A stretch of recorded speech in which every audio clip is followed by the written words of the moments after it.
Hi, I'm Meta Spencer. Today we're going to talk about Israel and Palestine. And we're going to London, Ontario. At least I think that's where Michael Link is situated. And we're going to talk about his role. He's been working for the last almost 6 years as the special rapporteur for the United Nations on the situation of the Palestinians in the occupied territories. So he has some thoughts on the subject, and last week or so published one of his scorching articles about it, which I was very pleased to read this very forthright statement. Good morning, Michael Link. Good morning, Meta. A pleasure to be here. I should have completed a little bit more about your biography, that you're a law professor at Western University in London, Ontario, right? I am. And I suppose you're sitting in your office. Well, I'm sitting in my home office. All right, with a We're not wonderful encouraged painting, to be at the university these days. a wonderful painting behind you. You have been in this role for, you say, close to 6 years, which means you're completing your term. That's And you correct. were appointed by the United Nations, a special rapporteur. I see that word quite often, but I don't know what all they have special rapporteurs on. Sure. Can they come up with just anything? If they want a special rapporteur on a situation, they can make up this new role. And you got one? Yeah. So let me explain this. The special rapporteurs are the integral part of what is called United Nations Special Procedures. Kofi Annan, when he was Secretary General of the United Nations, called the Special Procedures branch of the United Nations the crown jewels with respect to promoting human rights. There are presently today in the proximity of about 55 or so special rapporteurs.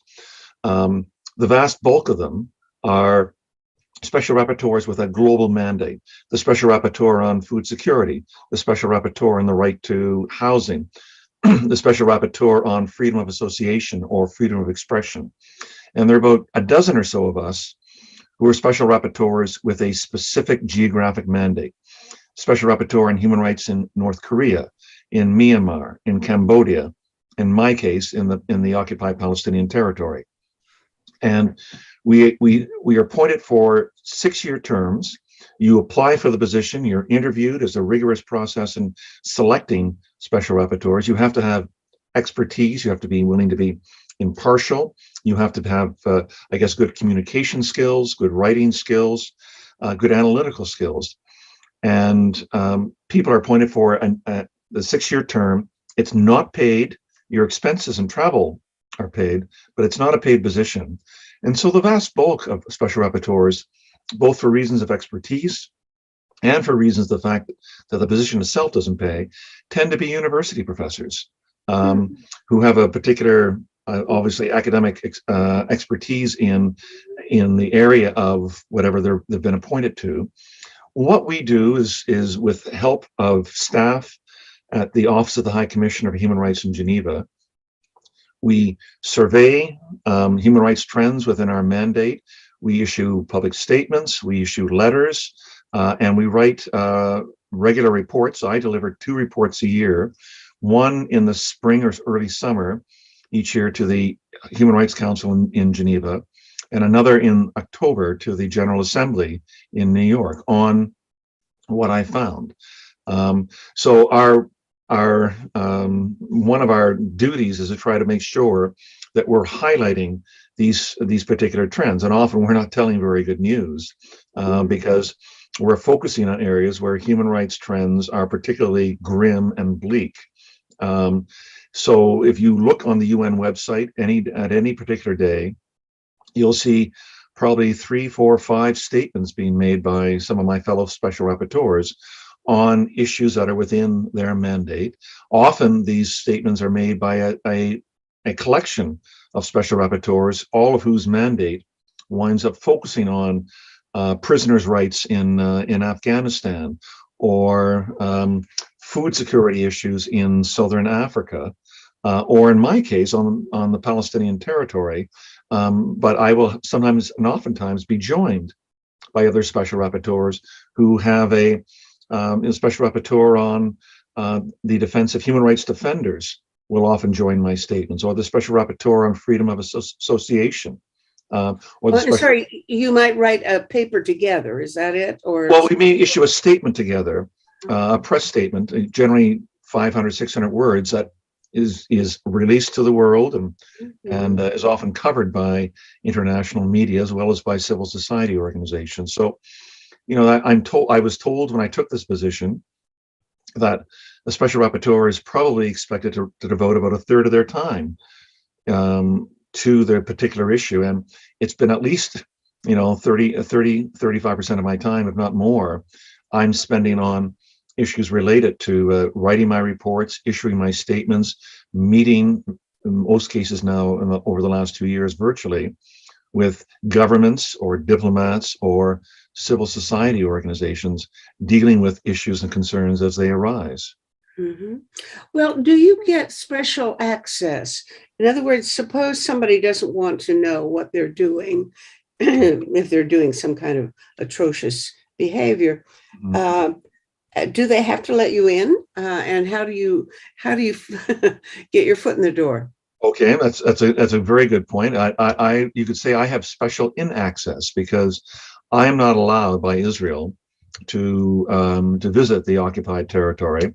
Neither was either of my two immediate predecessors. Israel decided in 2008, when the American law professor Richard Falk was in my position, that it was not going to permit him entry into the occupied Palestinian territory. So he was not allowed for the 6 years of his mandate. The Indonesian diplomat who became special rapporteur for approximately 2 years after Richard Falk was not permitted to enter. And indeed, that was one of the principal reasons for his resignation from the position, was he thought he had been promised by Israel he would have access. And then when I was appointed, I will always ask, can I go to the occupied territory? And I always get a deafening silence from the permanent mission of Israel in Geneva. So when I do go to the region, I go to Amman, Jordan, and meet with UN officials or Palestinian Authority officials and civil society officials coming across the Jordan River to meet me in Amman. Obviously, I haven't done that for the last 2 years, and what I do now is I have a series of, obviously, we're lucky. Zoom is a good plan B if I can't travel, to be able to meet with my interlocutor. So all of next week and the week after, I will be meeting for my preparations to write my next report. I will be meeting by Zoom virtually with UN officials, human rights defenders, and others who will be helping to contribute to my report. Well, I was immediately scandalized by the first thing you said, that you're not allowed in. I mean, that's just beyond belief.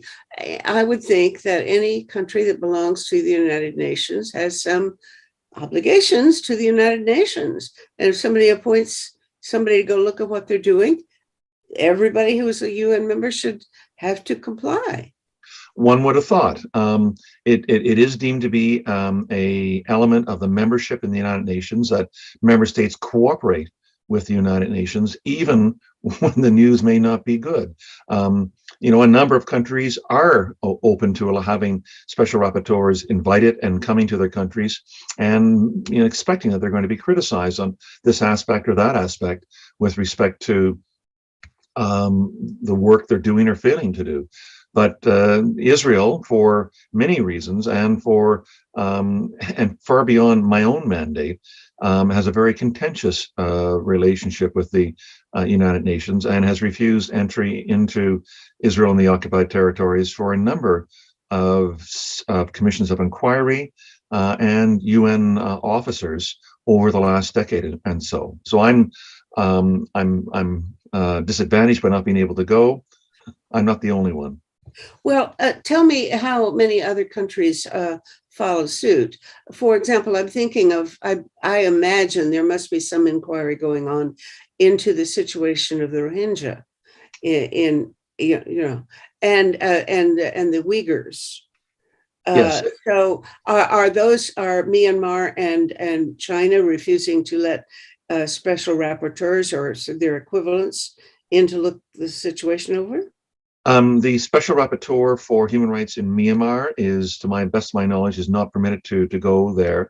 When he does investigate, obviously, the plight of the Rohingya, he'll go with consent. He'll go to Bangladesh and meet Rohingya refugees that are in the enormous refugee camps bordering Myanmar.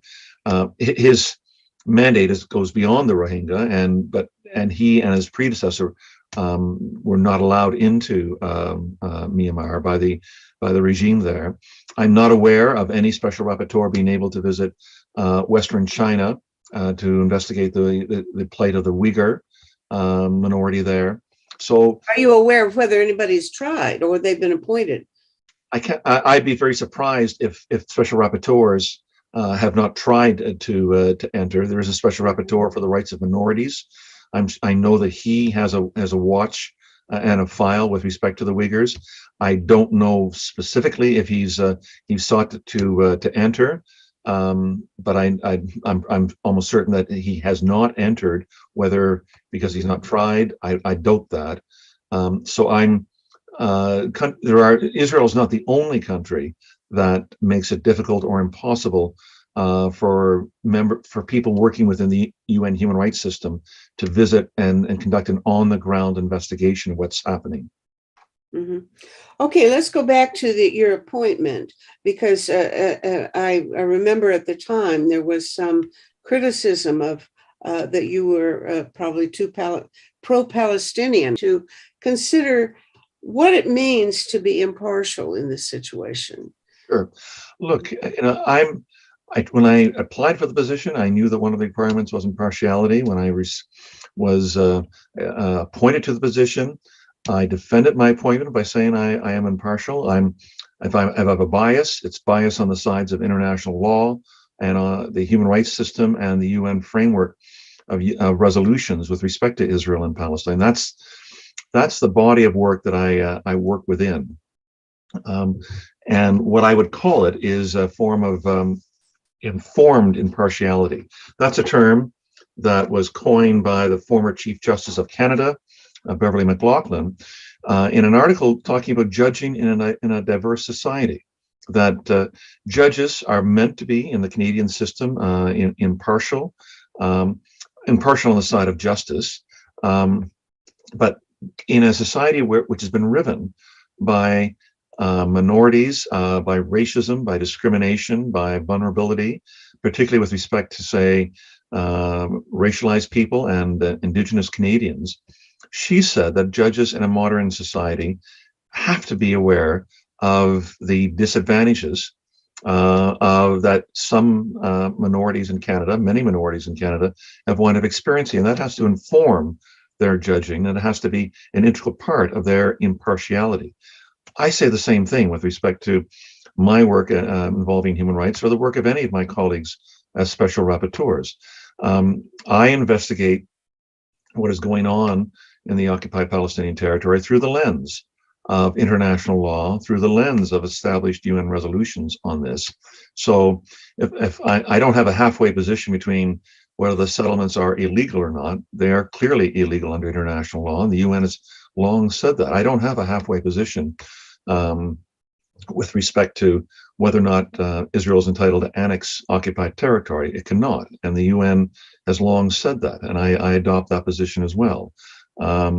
I do and have on occasion criticized the Palestinian Authority. I issued two statements in 2021, one critical of the Palestinian Authority with respect to its failure to hold promised elections, and I also criticized it for the death of a Palestinian human rights defender at the hands of Palestinian security officials. And if there were other significant reasons to want to criticize the Palestinian Authority, I would do so. But my main focus is on the Israeli occupation, because that's the principal generator of human rights violations in the occupied Palestinian territory. Mhm. Keep in mind this, Meta. When we talk of an occupation, and that is obviously and clearly the term to apply, uh, most occupations in the modern world have lasted between 5 and 10 years. I'm talking, if you begin with the American occupation of Japan after the Second World War, the Allied occupation of Western Germany, the American occupation of Iraq beginning in 2003, they were all in the range of 5 to 10 years at most. An occupier under modern law cannot annex a square inch of occupied territory. They have to be there, rebuild up the institutions to allow the people under occupation to resume their sovereignty and to resume their right to self-determination. Mhm. Israel has occupied Palestine now for 54 years. It is long past having any legitimate reason for continuing that occupation. It's when you build permanent settlements of Israeli civilians in occupied territory, you're not meaning to leave that behind. You're not wasting money putting them there that you mean to uproot them again in 5 years' time. What now 10% of the Israeli Jewish population lives in occupied territory, in occupied East Jerusalem and in the West Bank. Um, you don't hear Palestinian Israeli leaders in the last 2 decades talking about a genuine two-state solution anymore. They've long driven past that, and all the evidence on the ground tells us that that's exactly what they're doing.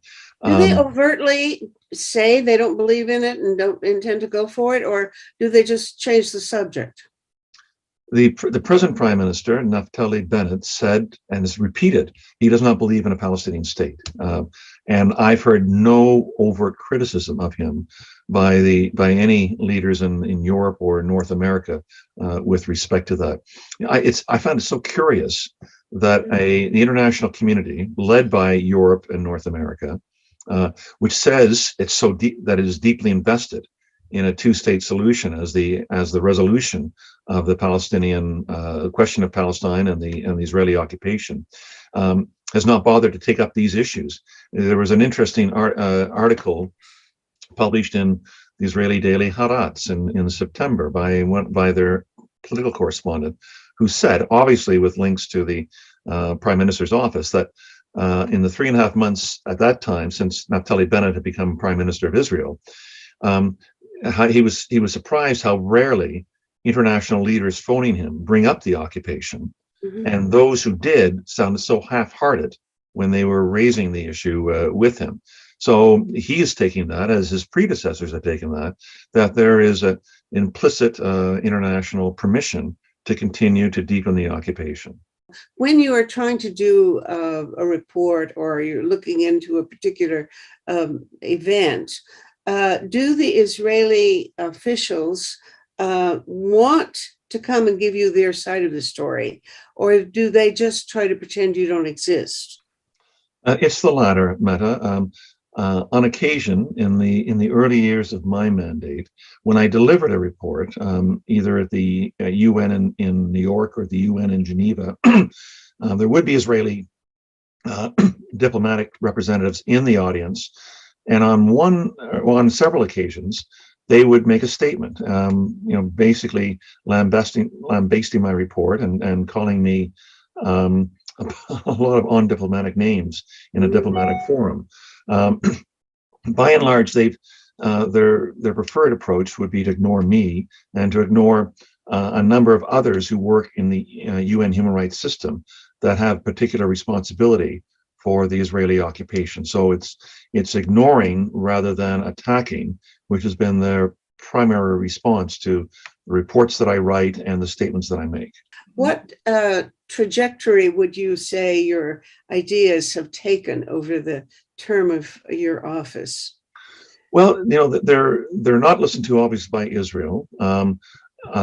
They are sometimes listened to by countries in Europe with more progressive or critical stances towards the Israeli occupation. I've dealt with countries like Norway, Belgium, Ireland, for example, among other countries.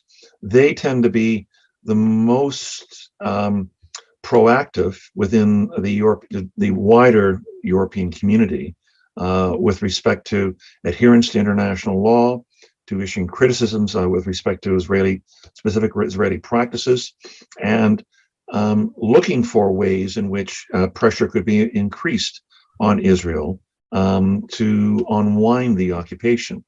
Most other countries very politely receive my reports, and I hear nothing back from them. Where I have perhaps the greatest interaction with and the greatest impact of, and where there's a symbiotic relationship of ideas and reports going back and forth, obviously was with regional and international civil society. Organizations like Human Rights Watch, Amnesty International, regional Palestinian organizations like Al-Mazan or Al-Haq, Israeli organizations like Gisha or B'Tselem, all of whom are very critical of the occupation, many of whom all of whom write excellent reports. This, after all, we've got to keep in mind that for all of the indifference that the international community shows towards the deepening Israeli occupation, that they're not willing to draw lines in the sand on many occasions to say, Israel, you can't cross over with respect to this, and how little that they support criticism of Israel in international forums. They can't claim ignorance. The Israeli occupation of Palestine and the much larger transformation of Palestine into Israel over the last 100 years is the best documented conflict in the entire world. We have, this makes up for the fact that I'm not allowed to go to Israel. Sure, yes, it would be important to my work to go. I'm sorry, you're not allowed to go to Israel either, not just to. No. Oh, I thought you weren't allowed to go to Palestine, but but I assumed you were able to go to Israel. No, of course not. I cannot go. I cannot go into Ben Gurion Airport. I cannot cross by the Jordan River. So while it would be fruitful for my work to be able to go and see and listen to, victims of human rights violations, I do this secondhand. But to make up in part for the inability to go there, I have access to all of these human rights organizations who do simply top drawer work on documenting human rights violations, documenting violations of international law and of UN resolutions, and who do work very closely with Bedouins living in the Jordan Valley, or farmers living in the South Hebron Hills, or owners of homes in East Jerusalem, all of whom are threatened in one way or another of losing their homes or their properties or their livelihoods. So I have access to all that, and that actually informs what I wind up doing and what I wind up writing. And what about some of the other NGOs? Are any of those guys allowed, frozen out too, and not allowed to visit? Yes, look, there's been a series of steps taken by successive governments of Israel over the last number of years, but particularly in the last 5 years, which have tried to tighten up control with respect to reporting by Israeli NGOs, and they tend to be, in those cases, rather minor bureaucratic requirements that whenever they issue a report, they've always got to state who they receive external funding from, and that is not required of right-wing civil society organizations in Israel that are pro-occupation, who by and large receive money from private funding abroad. So it's only targeting those who receive public funding from abroad, which tends to be those Israeli organizations that are critical of the occupation. Now, as harassing as that is, it pales in comparison, and these Israeli organizations will say to themselves, to what the steep obstacles that Palestinian human rights organizations are facing. And right now, we're in a particularly critical moment. The Israeli government declared in late October that it was going to prescribe 6 Palestinian human rights organizations as terrorist organizations, and therefore unlawful organizations, shut them down, seize their assets, close their offices, and basically bring an end to their work. There's been significant pushback by the organizations, by civil society globally and regionally, and they're largely funded by European states. And so there's been some pushback by European states as well. Um, but these are organizations that do broad human rights work like Al-Haq, or do work with Palestinian prisoners as Adamir does, or work with Palestinian children, particularly Palestinian children who are imprisoned by the Israelis, as the Defense for Children International organization does, or do specific work in either healthcare or with agricultural workers. So this is going to be a test, because the closure, if Israel is successful in closing down these organizations by cutting off their funding and threatening their staff with imprisonment for having terrorist links, then that's going to bring a drastic curtain down on the vibrancy of Palestinian civil society, and it's going to reduce the ability of human rights organizations to be able to hold Israel to account to the degree that it's held to account already. It looks as if they're just copying the thing that Putin did. In Russia, they if you receive money from abroad, that automatically makes you a spy, and so all kinds of organizations are deemed spies. I don't think they call them terrorists, though, because many of these groups are pacifist, nonviolent experts, or at least some of them are. And to call them terrorists sounds even worse than what the Russians are doing. Well, it is, and of course, terrorism has a specific legacy that is you often used to smear often legitimate organizations. Yes, there are terrorists in the world, and yes, terrorism is an unlawful and sometimes a fascist tactic used even in the names of organizations that think themselves as being righteous. So we must distinguish with respect to that. But the use of terrorism was something that against these Palestinian organizations was something that even Benjamin Netanyahu did not take that particular step. So we see worrisome steps. The government of the Netherlands, I believe Ben Gurion himself had been a terrorist. Well, it was actually Menachem Begin who was actually deemed to be a terrorist, because he and Yitzhak Shamir, both prime ministers of Israel in the 1970s and 1980s and 1990s, had participated in outlawed organizations that engaged in the acts of terrorism, particularly the most infamous of all, which would have been the bombing of a hotel in Jerusalem, the King David Hotel, in 1947. I believe 1946, which killed, I believe, 91 people, including many civilians. So it's, terrorism has been used by Palestinians. I condemn that, but Israel has relied upon that as well in the past with respect to trying to achieve its national aims. Okay. Now, when I said the trajectory, I also meant in your own thinking. As you have gone through this process, what changes, if any, have you reached in your own analysis of the situation? Sure. Well, a couple of them. I would have been, when I took this position in 2016, I would have been a skeptic that a two-state solution was still possible. That's probably a much more deep-seated position now, that it to me seems to be impossible. The international community, with its eyes wide open, has seen the settlements and the settlement population grow exponentially, particularly since the Oslo process began in 1993.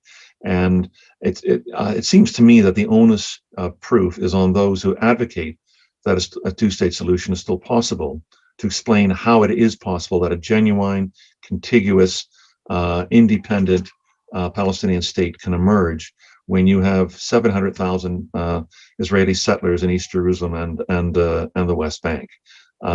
So that's one area where I think I've become more critical over the course of the 6 years. Another, I would have said in 2016, my primary focus is on international humanitarian law and international human rights law. And I'm really focusing on using those established tools, which the world itself has embraced, to be able to analyze the course of the occupation and what's going on. I would, as a consequence of it, I would have said look, it doesn't help us at all to think about the issue of apartheid. That distracts it. It may be true, it may not be true, but that's a nice debate for a seminar room. I now realize 6 years later that this occupation has become indistinguishable from annexation and probably indistinguishable from apartheid. I don't know, apartheid is a very harsh word, but the conditions in East Jerusalem and the West Bank and in Gaza, it is a very harsh human rights situation. How do you explain to people that where you have separate communities, one privileged, one not, one that has hundreds of years there, and one has been established in the last 45 or 50 years, one that has all kinds of access with respect to political rights, legal rights, has access to a high quality education that Israel's able to offer, high quality social benefits, Jewish only highways, Israeli only highways going to these settlements. What do you mean? There's a dual highway system in the West Bank. Some roads are only for Palestinians in the West Bank. Other roads are only for Israeli settlers. You got to be kidding. No. No. That's so crazy. I can't believe it. What possible explanation or justification could they give for such a thing? Well, security. They don't want to have intermingling populations on the same highway. So security is their rationale. But these highways are obviously built on confiscated Palestinian land, as are the settlements. And so you have two communities living side by side, one community with probably 10 to 12 times the per capita GDP income that the other community has, one having full legal rights as a citizen of a democracy, however illiberal that the democracy is, the others having no rights, no citizenship, no ability to be able to bring issues of justice to any court that will be able to issue an effective judicial remedy. So the division with respect to the two populations, the fact that that many Israeli commentators themselves in candid moments will say this is apartheid. I have quoted a statement in the article you mentioned a few minutes ago from two former Israeli ambassadors to South Africa who said what's going on in the occupied territory is apartheid. There are a number of well-respected Israeli human rights organizations that say this is apartheid. There are several former Israeli prime ministers who've said we're moving towards apartheid in this situation. So people in candid moments like the French foreign minister or the former U.S. Secretary of State John Kerry said, it's either apartheid or it's heading rapidly towards apartheid. So I think there are both at a legal analytical level, but also at a political gut level, a recognition that this is congealing into something that the world thought had been done with 30 years ago. And yet we have a new situation of established, entrenched apartheid of two people living apart from each other in the same geographic area. You use the word apartheid, meaning keeping them apart. And I guess the question is, how many Israelis actually understand what the plight of these unfortunate people looks like or is experiencing? Do they know each other? Does every Israeli know a dozen or more Palestinians, and vice versa? Or do they really keep them in socially distinct categories so that there's no easy cooperation among them? I'll invite you at some point to interview an Israeli human rights activist who can speak better to that, who's embedded in Israeli society, and there are a number who would be able to do that. But keep in mind this: we've now reached a situation, Meta, of demographic parity. There is the same number, roughly 6.8, 6.9 million Israeli Jews and 6.8, 6.9 million Palestinian Arabs, Christians and Muslims, who live between the Mediterranean and the Jordan River. So we were now, and the Palestinian population is increasing faster. So we're now at a point where Israeli Jews are going to be a minority within the territory that is ruled by Israel, within Israel's 1949 borders, and within the territories that it intends to hang on to or control: Gaza, the West Bank, and East Jerusalem. I can't imagine that a well-educated, advanced society like Israel can not think of what's going on over the separation wall that snakes around Jerusalem and the West Bank. But a lot of them don't have to give it thought. And this probably, and when we look at certainly election results over the last 4 or 5 elections in Israel, including the one in the spring of 2021, Israelis by and large are voting for center-right or right-wing parties. Right now, 78 of 120 members of the Israeli Knesset are in parties that don't believe in a two-state solution. And they're put in there obviously directly by the Israeli population. So if the parties are in fact reflective of Israeli public opinion, we're a long ways from envisioning some kind of shared prosperity or shared future between Israelis and Palestinians. Keep in mind that roughly 20 to 21% of the population of Israel behind its 1948-49 borders are Palestinian Arabs. They're Israeli Palestinians, are voting, members, citizens of Israel. But most people will understand the fact that they are second or third class citizens.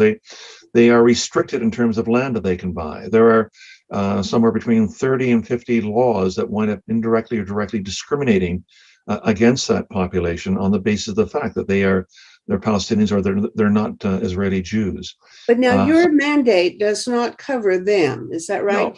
No, you're just looking after the Palestinians in Palestine. In the Palestinian territory, exactly. I know people, for example, there is Israeli universities and then there are Palestinian universities. How much can they get together for conferences or working on papers together or that kind of thing? Not really at all. Let's keep this in mind. There are Israeli universities, but there's no such thing as an Israeli-Palestinian university within the 1948-49 boundaries of Israel. Israel has never permitted or encouraged or funded a university for Palestinian citizens of Israel. They go to Hebrew universities within Israel. There are Palestinian universities in the West Bank and in East Jerusalem that cater to Palestinians living under occupation. Those universities obviously have much less resources than Israeli universities do. They do face ongoing issues of censorship, arrests, closures.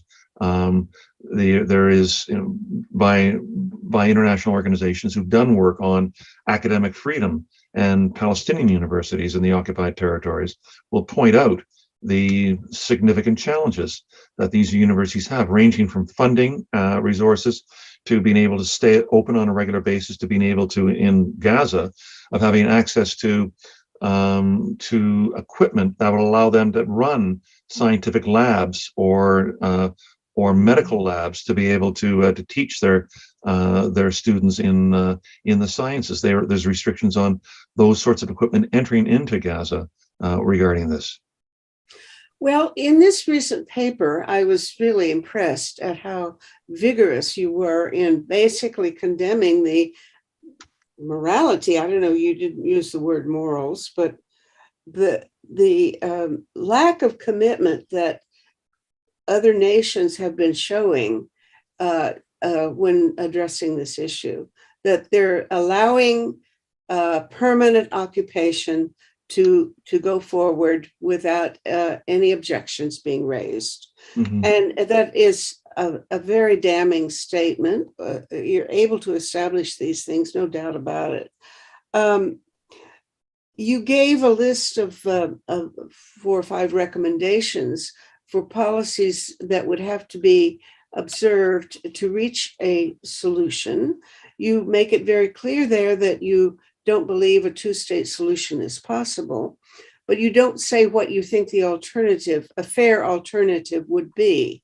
And I wonder if you will just tell us what are these basic considerations that you think have to be observed when reaching any kind of solution.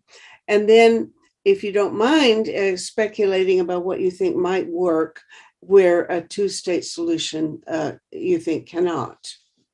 Sure. Well, why don't we do this? Let me take you through what I think are the criteria that the international community has to follow in order to be able to reach a just solution in Israel and Palestine. And then I'll let you ask me a question when I finish that with respect to what the future might be.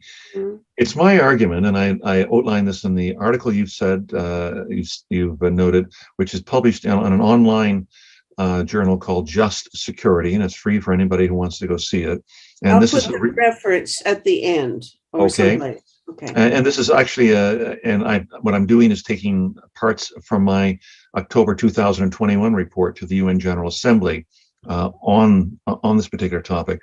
But what I say is these are 5 criteria, which I'll take you through in a minute, that the international community has to follow. And if it doesn't have these criteria at the core of what it says is going to do, then we're going to be led to more dead ends and cul-de-sacs with respect to trying to find a just and lasting peace in the Middle East. So the first thing I say is, because of the vast asymmetry of power between Israel and Palestine, active international intervention is indispensable. Simply saying, let the Palestinians and Israelis negotiate at the table, that ignores the fact of Israel's overwhelming economic, military, and territorial control on the Palestinians and over the Palestinians, and that as long as that overwhelming asymmetrical power is allowed to exist at the bargaining table, we're not going to get anywhere, because Israel has no incentive to have to give up its annexation and its controls over that territory. Second, I said, any future framework for bringing the occupation to an end has to employ a rights-based approach, which is anchored in international law and human rights. What we've been following over the last almost 30 years, since the beginning of the Madrid Oslo process in the early 1990s, has been a diplomatic playbook based on realpolitik, on Israel's facts on the ground, their hundreds of settlements, Palestinian weakness, and the absence of any legal framework. There is a very distinct, very detailed legal framework based on rights that is available to the international community if only they would wind up taking that up. Thirdly, I say that the end goal has to be the complete end to the occupation and the full realization of Palestinian self-determination. And if we'll get to this in a second, if Palestinian self-determination can't be realized in a genuine two-state solution, if that possibility has now disappeared, then we have to start thinking about some variation of a one-state democratic solution, and I'll get to that. The fourth point I have is that it's absolutely indispensable that the international community recognize that Israel is a bad faith occupier. Israel has shown by its non-compliance with the hundreds of UN resolutions coming from the Security Council, the General Assembly, and the Human Rights Council, and its refusal to abide by or apply international humanitarian law, in particular the Fourth Geneva Convention, which governs occupations. These are not honest policy differences that Israel has with the world. These are a sustained show of defiance by an occupying power in order to preserve the fruits of its conquest. To assume, as the Western world does, that Israel is a responsible occupier with perhaps an unfortunate or regrettable policy towards the Palestinians is to indulge, I say, in the same type of magical thinking that has led to all of the past diplomatic failures. And the fifth and final point that I have is that this occupation has to end with all deliberate speed. Occupations are supposed to be short-term, temporary phenomena in the modern world. You think of it, international law on occupation really grew its detail and took root in international law in the aftermath of the bitter lessons of the Second World War. The 14th Geneva Convention was created in 1949. Since then, we've gone through this enormous process of decolonization, which is one of the most important features of the 20th century. Here we are in the third decade of the 21st century, and we can probably name on our fingers on our two hands the number of countries which still haven't gotten independence, and which are generally small island states. And we are most definitely in a post-colonial world, and yet here we have, if you like, a museum of colonialism ongoing in the occupied territories, where a country is refusing to give up and permit self-determination of another people who most decidedly do not want to remain under occupation or under the control of another people, and yet we're allowing this to wind up happening. The rules on occupation were very clearly set in the aftermath of the Second World War, and they are temporary. They must be swift in ending, and full sovereignty and self-determination has to be given. So those are the criteria I've set out for the international community. I'm afraid that certainly those in the most powerful positions in the international community, including the European Union and the United States, and I would have to include Canada as well, would not want to see. They do not adhere to most of, if any of these criteria. They're nowhere near the center or even the periphery of their foreign policy towards Israel and Palestine. Okay, you have then said that a lot of the responsibility for making the changes has to be borne by the international community, and not, you can't just expect Israeli society to go through some sort of transformation without it. Okay, now my impression is, I've been told this, that in the US and the Western world more generally, I presume, but I know about it in the US, there is a trend among Jews toward seeing it from your point of view. And that this recognition of the rights orientation is gaining in the Western countries, or at least in the US, but that the opposite is happening in Israel. So it's as if the Jewish community, of which I suppose we would have to say, if the US doesn't take a strong position of the kind that you would like, it's because the Jewish community has enough influence to prevent that. But that if in the US, if that is changing, can you see a prospect there of some stronger position by the US or by the EU even? I don't know the situation in the EU. Can you see that happening?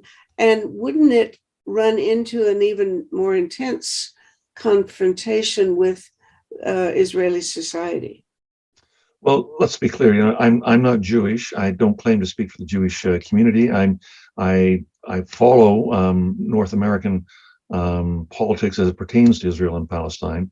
And the last thing that Jews in the United States or Jews in Canada are is monolithic in their thinking. There's a wide variety of trends with respect to anything from secularism in North American society to their own views on Israel.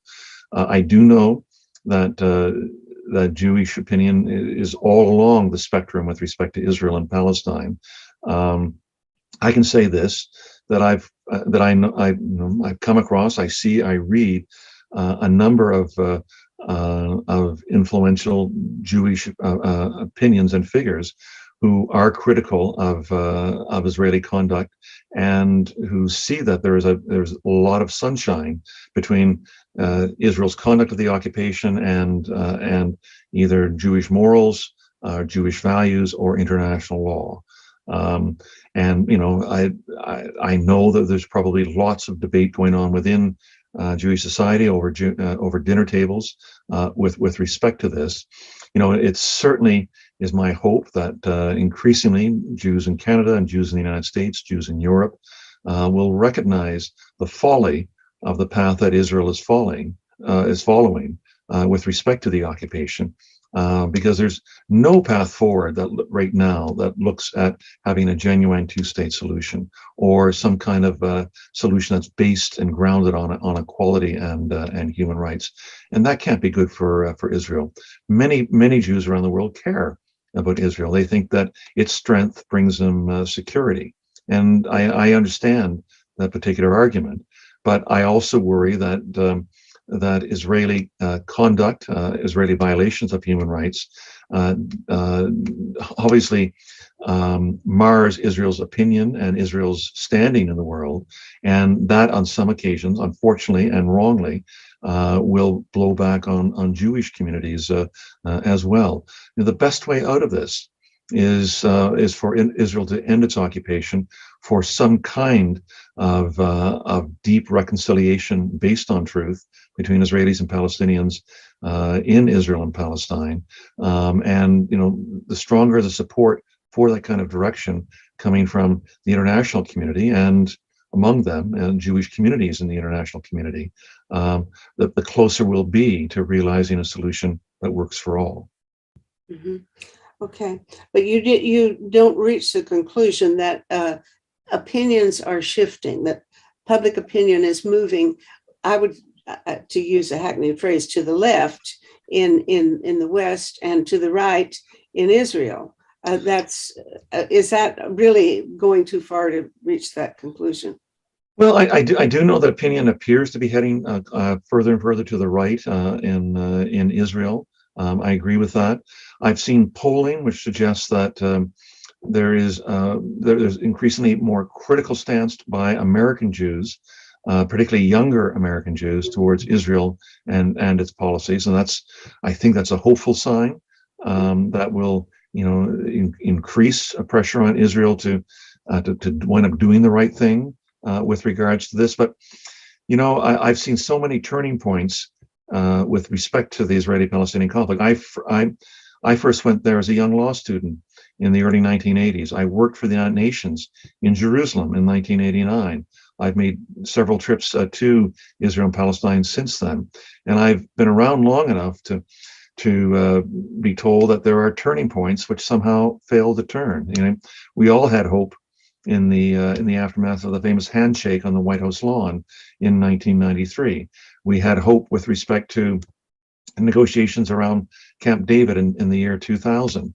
We thought that perhaps the roadmap for peace in 2004 was an open door forward. We thought the Kerry Initiative in 2014, the last serious international initiative with respect to Israel and Palestine, might wind up yielding some movement. But as long as, and it's not the only situation, the only relationship that determines this, but it's probably the single most influential. As long as the relationship between the United States, be it Republican, be it Democrat in the White House, and Israel remains as firm as it does, albeit with minor tut-tutting or very modest criticism towards the conduct of the occupation by Israel. But as long as Israel winds up receiving the huge amounts of military aid that it receives, $3.8 billion American each year, as long as it can count on American diplomatic interference at the Security Council and General Assembly and world forums, and then we can only expect that this occupation will continue to deepen, that the oppression will get worse, that the reputation of Israel will continue to plummet in many areas, and this will be, a very 20th century problem that's lasting deep into the 21st century. Yeah, it's a very dispiriting conclusion, and I must say you used very strong language in your analysis, that recent paper. It really was condemning the rest of the world for not taking a principled position on this matter. And I think that really, to me, is really the sad thing. Why do we have right now such very bad governance everywhere in the world, practically? I mean, nobody is living by any principles that I'm sorry, don't get me started.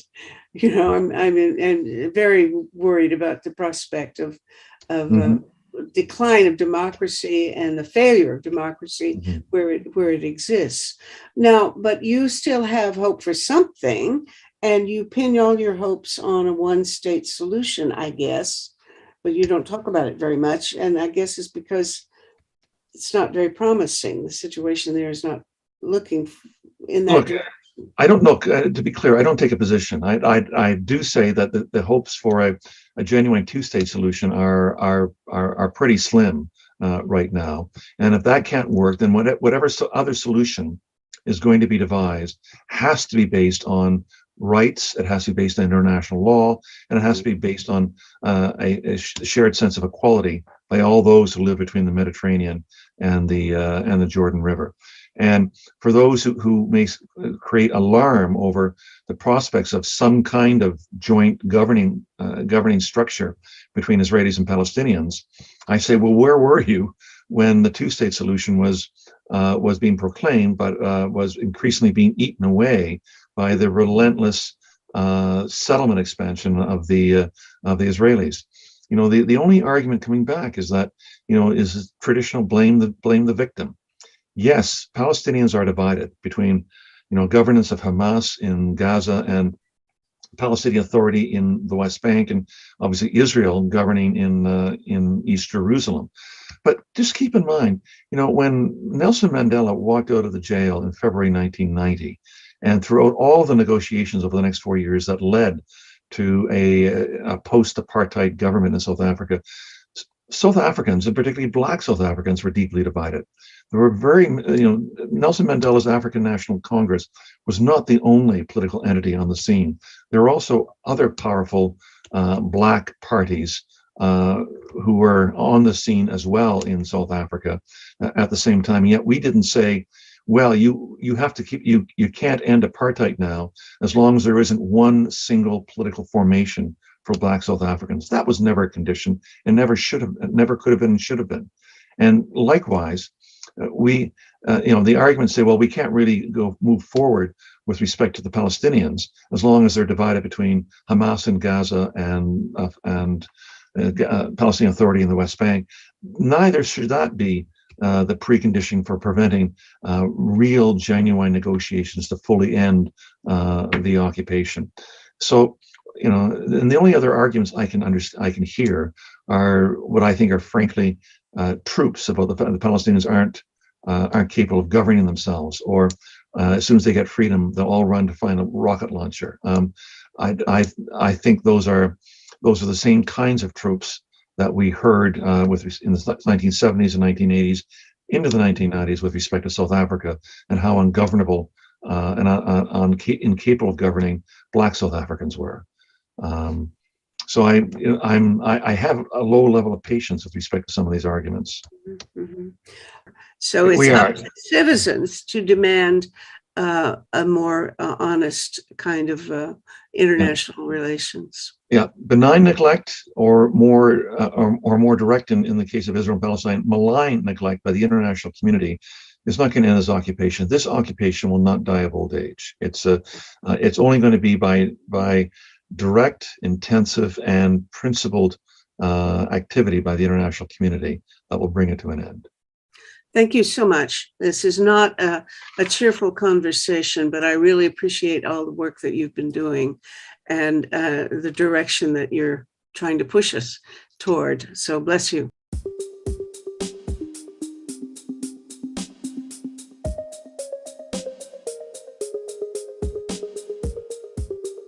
Project Save the World produces one of these shows 3 days a week, and sometimes even more. This is episode 399, Occupied Territories. You can watch these shows or listen to them as audio podcasts on our website, tosavetheworld.ca. Eventually, we even post the transcripts there. And when you get to the website, please look around, because we have conversations going on all the time on comments, columns, and in the videos about 6 global issues, plus potential reforms in governance, economics, and civil society.